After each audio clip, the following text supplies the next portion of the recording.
Hello everyone, welcome back to my channel study point. आज हम start करने जा रहे हैं कुछ नई कॉन्सेप्ट के साथ, जो नया चैप्टर साइंस के अंदर वर्क, पावर एंड एनर्जी का। इससे हमेशा एग्जाम में क्वेश्चन आते हैं, एक दो क्वेश्चन हमेशा।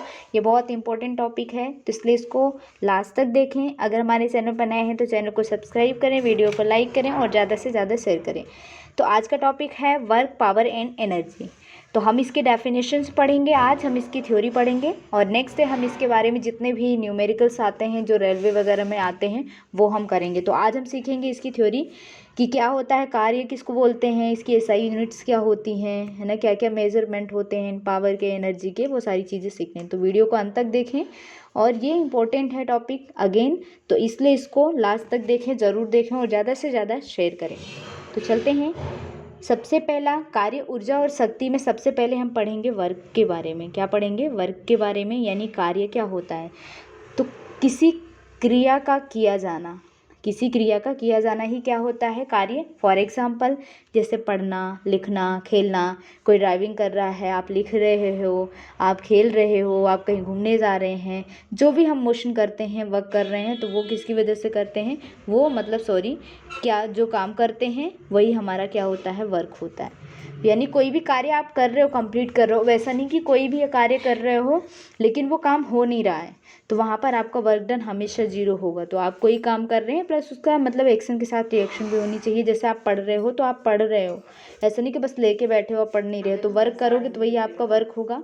कभी कभी ऐसे क्वेश्चन दिए जाते हैं, यहाँ पर टोटल वर्क पूछा जाता है, तो अगर वही चीज़ आप कंप्लीट कर देते हैं तो फिर आपका क्या हो जाएगा, वर्क जीरो। अगर आप वर्क नहीं करते तो आपका वर्क जीरो होगा। कोई क्रिया तो होनी चाहिए, कोई एक्शन आपका होना चाहिए, तो वही क्या होती है, क्रिया होती है, एक्टिविटी। तो कार्य का फॉर्मूला क्या होता है, बल इंटू विस्थापन, यानी कि फोर्स इंटू डिस्प्लेसमेंट। इसका मतलब क्या है कि मान लो कोई भी ये ऑब्जेक्ट है, अगर ये फोर्स लगा रहे, इस ऑब्जेक्ट पे आप क्या लगा रहे हो, फोर्स लगा रहे हो, इसको थोड़ी दूरी पे मान लो यहाँ पर डिस्प्लेस कर पा रहे हो आप इस ऑब्जेक्ट को, डिस्प्लेसमेंट के साथ आप, यानी डिस्प्लेसमेंट यानी क्या होता है, विस्थापन, यानी उसकी पोजीशन को चेंज करना। मान लो कोई ऑब्जेक्ट ऐसे रखा हुआ है, अब यहाँ पे आप वर्क कर रहे हो लेकिन ये डिस्प्लेस नहीं हो रहा है, तो यहाँ पर वर्क आपका क्या होगा, जीरो। तो वर्क किस पे डिपेंड करेगा, डिस्प्लेसमेंट पे। तो इसीलिए वर्क का फॉर्मूला क्या होता है, वर्क का फोर्स इंटू डिस्प्लेसमेंट। ठीक है, आपको याद रखना है कि वर्क का फॉर्मूला फोर्स इंटू डिस्प्लेसमेंट, और बल की दिशा में, यानी कि जिस डायरेक्शन में आप फोर्स लगा रहे हो उसी दिशा का क्या होगा, विस्थापन। अदरवाइज दूसरी साइड भी हो सकता है लेकिन वहाँ पर आपका नेगेटिव।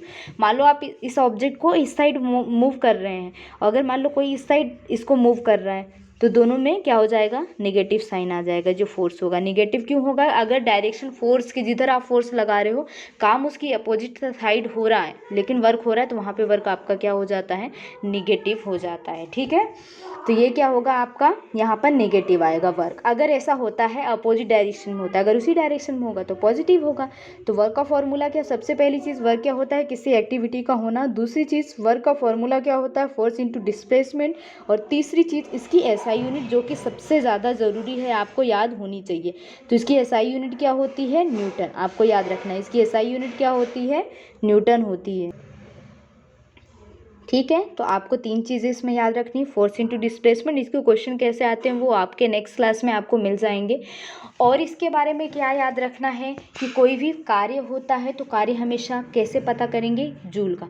तो इसकी जो यूनिट होती है कार्य की, वो जूल होती है। वैसे कार्य की जब हम डेफिनेशन पढ़ेंगे तो उसमें बोल देंगे, और जिसको है ना, एक साइंटिस्ट थे जेम्स प्रेस्कॉट करके, जिन्होंने इसको जूल में बोला था। वैसे इसकी एसआई यूनिट क्या होगी, न्यूटन होगी। अगर हम किसकी यूनिट पूछें, वर्क की, इसकी एसआई यूनिट तो न्यूटन होती है। वैसे वर्क की दूसरी यूनिट क्या बनेगी, तो देखो फोर्स की क्या होती है, न्यूटन। और डिस्प्लेसमेंट किस में आएगा, डिस्प्लेसमेंट क्या है, एक जगह से प्लेस है, लेंथ, तो ये क्या आ जाएगा, मीटर। तो इसकी दूसरी यूनिट क्या होती है, न्यूटन मीटर। और ये किसकी होती है, न्यूटन, ये होती है फोर्स की, यानी बल की। और अगर कार्य की पूछेंगे तो कार्य की क्या होती है, न्यूटन मीटर होती है। और दूसरी यूनिट ये तो होती है आपकी एसआई यूनिट, और दूसरी यूनिट होती है जूल। कार्य की दूसरी यूनिट क्या होती है, जूल होती है।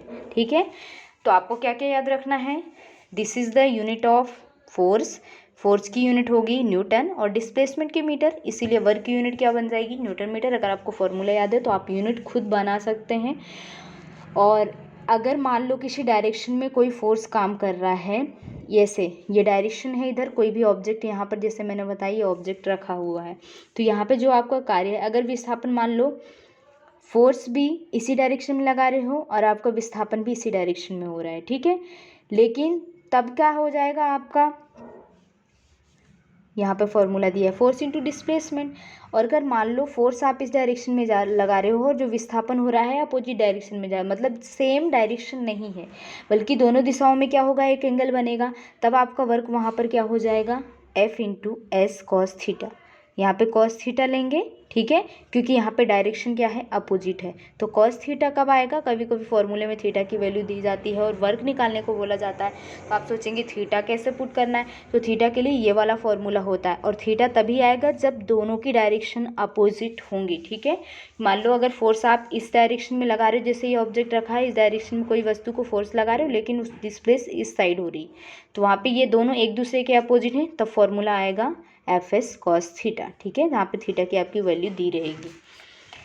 नेक्स्ट इसमें और बस इतना सा ही, इसमें ज़्यादा कुछ नहीं है, और कॉस जीरो हमेशा 1 होगा, यहाँ पे 0 डिग्री का एंगल बनेगा। मान लो यहाँ पर कोई भी ऑब्जेक्ट है इस तरह से अगर डिस्प्लेस हो रहा है तो एंगल तो 0 का बन रहेगा, क्योंकि फ्लैट सरफेस पे है, तो कॉस जीरो की वैल्यू हमेशा क्या होती है, 1 होती है, ठीक है, इसीलिए यहाँ पर 1 लिया है, वो सॉरी कॉस थीटा लिया है।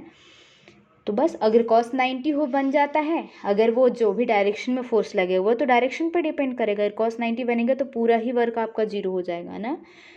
और 90 कब बनेगा, जब सीधी डायरेक्शन होगी, है ना, विस्थापन के बीच में सीधी डायरेक्शन जिसे फोर्स लगा रहे, तो हमेशा सीधी लाइन पर कौन सा डिग्री बनता है, 90 डिग्री, तो 90 डिग्री जब होगा तो पूरा वर्क ही आपका 0 हो जाएगा। नेक्स्ट पावर के बारे में पढ़ते हैं। तो पावर क्या होता है, सबसे पहले इसकी सिंपल सी डेफिनेशन आपको पढ़नी है। तो पावर क्या होती है, कार्य करने की शक्ति को, कार्य करने की दर को, रेट ऑफ द वर्क, वही आपका क्या कहलाता है, पावर। पावर का फॉर्मूला क्या होता है, कार्य बटे समय। अगर मान लो कोई भी व्यक्ति W कार्य कर रहा है और उसको टाइम T लग रहा है, तो आपका फॉर्मूला बन जाएगा W/T। यही किसका फॉर्मूला होता है, पावर का होता है। अब यहाँ पे आपको वैल्यू दी रहेगी, यहाँ पे मैं सिंपली बता रही हूँ, मान लो वो W कार्य कर रहा है T, यानी कोई भी कार्य आप कितने टाइम में कर पा रहे हैं वही आपकी शक्ति कहलाती है, वही आपकी पावर कहलाती है। इसकी SI यूनिट वॉट होती है, और 1 वॉट बराबर कितना होता है, 1 जूल बटे 1 सेकेंड, यानी कि 1 जूल के अंदर 1 सेकेंड में जितना काम किया जाएगा वही आपके 1 वॉट की वैल्यू होगी। जैसे बड़ी बड़ी मशीनरीज होती हैं तो उनको हम अश्व शक्ति में मेज़र करते हैं, ये कई बार पूछा गया है कि अश्व शक्ति भी किसकी यूनिट होती है, पावर की होती है, किलो वॉट भी होगी, किलो वॉट आवर भी होगी, है ना, बहुत सारी यूनिट्स इसको चेंज कर सकते हैं सारी पावर की। लेकिन ये कौन सी यूनिट है, फिर आप बोलेंगे वॉट क्या होता है, what is the SI unit, standard unit है, इंटरनेशनल ऑफ स्टैंडर्ड यूनिट कौन सी होती है, वॉट होती है। वैसे तो बहुत सारी अलग अलग होती है, जिस तरह से आप भार को द्रव्यमान को किलोग्राम में भी ले सकते हैं, ग्राम में भी ले सकते हैं, क्विंटल, बहुत अलग अलग क्वांटिटी पे डिपेंड करता है, बट उसकी SI यूनिट तो हमेशा किलोग्राम ही होगी। तो इस तरह से SI यूनिट क्या होगी, अगर SI यूनिट पूछा है तो वॉट, ऐसे बहुत सारी होती है। जैसे अश्व शक्ति होती है जब बड़ी बड़ी मशीनरीज की बात करते हैं, और एक अश्व शक्ति को क्या बोलते हैं, हॉर्स पावर, और जिसकी वैल्यू होती है 746 वाट, यानी 1 हॉर्स पावर के अंदर कितनी वैल्यू होती है, ये इसको बोलते हैं हॉर्स पावर, और इसकी वैल्यू होती है 746 वाट, 746 वाट 1 हार्स पावर के अंदर, ठीक है। और जितने देंगे उसका मल्टीप्लाई कर सकते हैं आप, अगर 2 हार्स पावर की पूछा, 10 का पूछा, 20 का पूछा, वो आप निकाल सकते हैं। 1 वॉट सेकेंड बराबर क्या होता है, 1 वॉट इंटू 1 सेकेंड बराबर क्या आ जाता है, 1 जूल। अगर आपसे पूछेंगे 1 वॉट सेकेंड बराबर क्या होगा, यानी 1 वॉट और 1 सेकेंड का मल्टीप्लीकेशन ही होता है, जिसको हम जूल में भी लेते हैं, ठीक है, क्योंकि वो कार्य की बात कर रहे हैं, और कार्य हमेशा किस में आएगा, यानी अगर यहाँ से कार्य का फॉर्मूला लगाओगे तो क्या हो जाएगा, शक्ति इंटू समय, है ना। अगर वर्क का निकालोगे तो यहाँ पे पावर है, तो power into T, P into T. अगर वर्क का यहाँ से निकालोगे तो P इंटू टी बनेगा, यानी जितनी पावर जितने टाइम में आप लगा पा रहे हो वही आपका कार्य कहलाएगा, नहीं, कितनी एनर्जी आप लगा रहे हो, कितनी शक्ति लगा रहे हो। तो यहाँ पर इतनी चीज़ें समझ में आई। इसकी SI यूनिट, कार्य क्या होता है, इसकी अदर यूनिट क्या होती है, अश्व शक्ति क्या होती है, उसकी यूनिट क्या होती है। अगर मान लो आपसे पूछेंगे 1 किलोवाट में कितने होते हैं, 1 किलोवाट आवर में कितने होते हैं, तो अगर पहले तो आप वाट आवर का निकालोगे, क्योंकि 1 वाट का तो आपको पता है। अगर वाट आवर का निकालोगे, यानी वाट, यहाँ पर मैं बता देती हूँ नीचे, अगर आप वॉट आवर का निकालोगे। वॉट आवर का निकालोगे तो कैसे लगेगा, ये भी ऊर्जा का मात्रक होता अभी बताया 3600 जूल होंगे, है ना। और अगर 1 किलो वाट आवर का निकालोगे तो कितना आ जाएगा, कुछ भी नहीं करना, 3600 में आपको क्या करना है 1000 का मल्टीप्लाई कर देना है। तो ये कितना आ जाएगा 3.6 इंटू 10⁶, क्योंकि इसके जो जीरो होंगे उसको मल्टीपल में हम लिख सकते हैं, वॉट सेकंड में कर देते हैं। सेकंड में कर दिया या आवर में है, सेकंड में 2 बार आपको 66 का मल्टीप्लाई करना पड़ेगा, तब ये बन जाएगा सेकंड के अंदर, ठीक। तो जैसे वॉट है ना, अगेन बता देती हूँ, किलोवाट आवर हो गया, वॉट आवर हो गया, वॉट सेकंड हो गया, these are all the units of power, ये सारी पावर की यूनिट होती हैं, but SI unit is watt. Next, ऊर्जा क्या होती है, ऊर्जा के बारे में हमें पढ़ना है। ऊर्जा ये बहुत इम्पोर्टेंट चैप्टर है, इसी पे न्यूमेरिकल आते हैं। किसी वस्तु में कार्य करने की क्षमता, है ना, देखो इस वाले में क्या बोला है, कार्य करने की दर, और इसमें कार्य करने की क्षमता। एनर्जी भी तो उसी पर डिपेंड करती है, आप कितना काम कर पा रहे हो कितने टाइम में, ये आपकी एनर्जी ही तो बताएगी कि आप कोई भी काम कितने टाइम में कर पा रहे हैं। नहीं तो कैसे पता चलेगा आप कोई भी काम कितने टाइम में कर पा रहे हैं, ठीक है। तो किसी की वस्तु में कार्य करने की क्षमता को उस वस्तु की क्या कहते हैं, ऊर्जा कहते हैं। ये कैसी होती है, अदिश राशि होती है ना, ये कैसी होती है, अदिश राशि। अच्छा बताओ ये पावर कैसी होगी, ये भी कैसी होती है, अदिश राशि होती है। कैसी होती है, अदिश राशि होती है। लेकिन वो जो फोर्स होता है वो कैसा होता है, फोर्स कैसा होगा, फोर्स कैसा होगा, डायरेक्शन की बात करेंगे तो ये सदिश राशि होगा। तो फोर्स कैसा होगा, सदिश राशि होगा, ये आपको याद रखना है। नेक्स्ट चलो इसको समझ लेते हैं। तो ये अदिश राशि, इसका एसआई मात्रक क्या होता है, जूल होता है। आप बोलेंगे कार्य का भी जूल होता है, तो क्या हुआ, कार्य का होता है, ऊर्जा का, दोनों और आसान है, याद कर लोगे साथ में, क्योंकि कार्य एनर्जी पे ही तो डिपेंडेंट होता है। दोनों की एसआई यूनिट क्या होती है, जूल। ऊर्जा 2 प्रकार की होती है, एक गतिज ऊर्जा होती है और एक स्थितिज ऊर्जा होती है। 2 प्रकार की होती है, गतिज और एक स्थितिज। मैं आपको बता दूं, जो गतिज ऊर्जा होती है उसको हम काइनेटिक एनर्जी भी बोलते हैं। क्या बोलते हैं, काइनेटिक एनर्जी। यानी जब कोई काम मोशन में है, यानी कोई गति चल रही है, उस टाइम की जो एनर्जी है वो आपकी गतिज ऊर्जा होगी। और इसका फॉर्मूला होता है 1/2 mv²। अब इस पे क्वेश्चन कैसे आते हैं, अगर इस पे न्यूमेरिकल नहीं आते तो क्वेश्चन किस टाइप से आते हैं वो आपको समझना है। तो 1/2 mv² है। अब आपसे पूछें कि जैसे ये मास है, ये तो चेंज नहीं होगा, जितना है उतना ही रहेगा, क्योंकि ये हमें v² के बारे में पूछते हैं कि अगर जो वेग है, v इज़ द क्या है, ये वेलोसिटी है यानी कि ये वेग है, और m का है आपका द्रव्यमान यानी कि मास। तो बोलेंगे कि अगर वेग को 2 गुना कर दिया जाए तो आपकी गतिज ऊर्जा कितनी होगी। तो अगर 2 गुना करोगे तो गतिज ऊर्जा 4 गुना हो जाएगी, 3 गुना करोगे 9 हो जाएगी, 4 करोगे 16 हो जाएगी। इस तरह से क्वेश्चन पूछे जाते हैं इस पर, तो ये आपको याद रखना है। और ये कब बन जाएंगे, जब आपको फॉर्मूला पता होगा।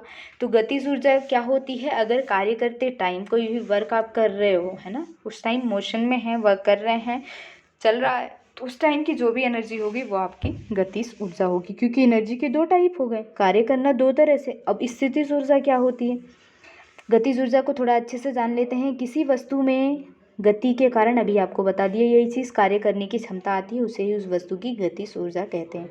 इसका फॉर्मूला क्या होता है, 1/2 mv², जहाँ पे m is the mass, v is the velocity, जिसको हम हिंदी में वेग बोलते हैं, और मास क्या होता है, द्रव्यमान, ठीक। तो ये आपको फॉर्मूला सबसे ज़्यादा ज़रूरी है, इस फॉर्मूले को याद करना है। नेक्स्ट, गतिज ऊर्जा और संवेग में संबंध क्या होता है। देखो गतिज ऊर्जा का फॉर्मूला तो अभी सीखा, क्या होता है 1/2 mv²। तो संवेग का फॉर्मूला मैं आपको बता दूं, संवेग क्या होता है, मोमेंटम, जिसको हम p से डिनोट करते हैं। यानी कोई भी वस्तु, ये क्या होता है, यहाँ पर मास होता है, और ये क्या होता है यहाँ पर, वेलोसिटी यानी कि वेग। यानी किसी भी वस्तु जिसका कुछ द्रव्यमान हो, जिसका कुछ मास हो, उसको आप कितनी स्पीड से फेंक पा रहे हो, वही आपका मोमेंटम होता है, जिसको हम बोलते हैं संवेग।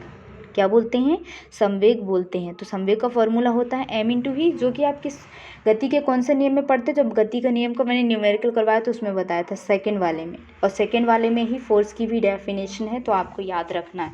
पूछते हैं कि फोर्स की डेफिनेशन गति के किस समीकरण दी, जिसको हम न्यूटन्स लॉ भी बोलते हैं, ठीक। तो यहाँ पर हमें इसके बारे में संबंध बताना है, यानी किसको हमें संवेग काफ़ी पी को भी यहाँ पर प्रेजेंट करना है। तो देखो 1/2 mv² है। अब मैं यहाँ पर क्या कर दूँ कि 1/2 mv को मैं 2 बार लिख सकती हूँ, तो ये आपका क्या बन जाएगा p। और अगर m/m का इंटू कर दूँ तो कोई प्रॉब्लम तो होगी नहीं, क्योंकि m/m लिखने का मतलब कुछ भी नहीं है, 1 ही होता है। सिर्फ हमें क्या करना है, इसको सॉल्व करना है। अब ये क्या बन जाएगा p, यानी 1/2 इंटू p, और ये भी क्या बन जाएगा अगेन p, और अपॉन में क्या आ जाएगा m। यानी जो आपका फॉर्मूला बनेगा वो कितना बन जाएगा, यहाँ पे ही लिख देती हूँ मैं इसको साइड में, यहाँ पर p² 2m। तो अगर गति के बोलेंगे संवेग के रिलेशन में गतिज ऊर्जा को फॉर्मूला क्या बनेगा, p² 2m। अब क्वेश्चन कैसे आता है कि अगर संवेग को 2 गुना कर दिया जाए तो गतिज ऊर्जा कितनी होगी, 4 गुना, क्योंकि डायरेक्टली प्रोपोर्शनल होती है ना। और मास को 2 गुना कर देंगे तो ये कितना हो जाएगा, 2 का 2 गुना कर देंगे तो ये 4 होगा, है ना। और ये 1/4 में आएगा, 4 गुना यानी 1/4 मास, क्योंकि मास नीचे आता है। जब हम इन दोनों को रिलेट करेंगे, इसके सब बारे में संबंध बताएंगे, गतिज ऊर्जा को किससे रिलेट करेंगे, संवेग से, तब इस पे डायरेक्ट न्यूमेरिकल भी आते हैं, इसलिए मैंने आपको ये फॉर्मूला भी बता दिया है। न्यूमेरिकल आएंगे तो आपको ये फॉर्मूला पता है तो डायरेक्ट पुट करके कर सकते हो, वहाँ पे आपको समझाना नहीं है, डायरेक्ट फॉर्मूला पता है तो आप कर सकते हो। नेक्स्ट आपको मैंने बताया गतिज ऊर्जा, ऊर्जा 2 टाइप की होती हैं, एक गतिज और एक स्थितिज। गतिज ऊर्जा वो ऊर्जा होती है जब कोई काम करने के बाद जो एनर्जी होती है, काम कर रहे हैं आप तो उस टाइम की जो एनर्जी यूज हो रही है वो गतिज ऊर्जा।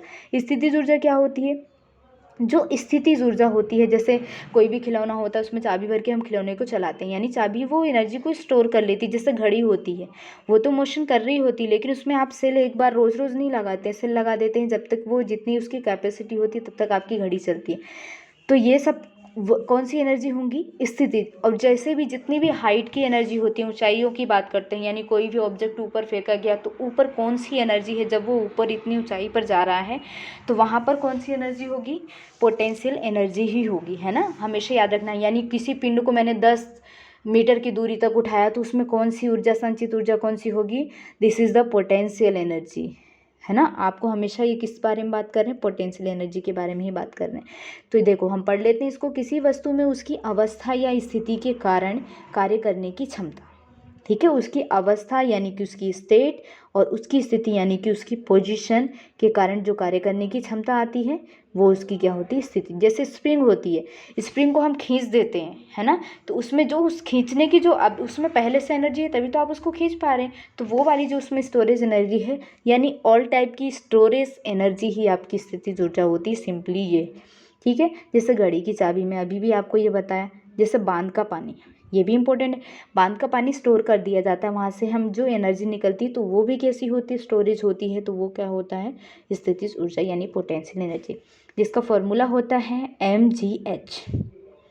mgh जहाँ पे m क्या होगा आपका मास यानी कि द्रव्यमान, एंड g क्या होगा, यानी ये g आपका क्या है, गुरुत्वीय त्वरण। क्योंकि हमने क्या बोला अभी, जितनी भी ऊंचाइयों की बात करते हैं वहाँ पर भी क्या होता है, एनर्जी। तो ऊंचाई की जब भी बात करें, कोई ऑब्जेक्ट ऊपर उठाया जा रहा है, फेंका जा रहा है, तो वहाँ पर कौन सी एनर्जी स्टोर होती है, स्थितिज ऊर्जा ही होती है। और h क्या होगी आपकी ऊंचाई।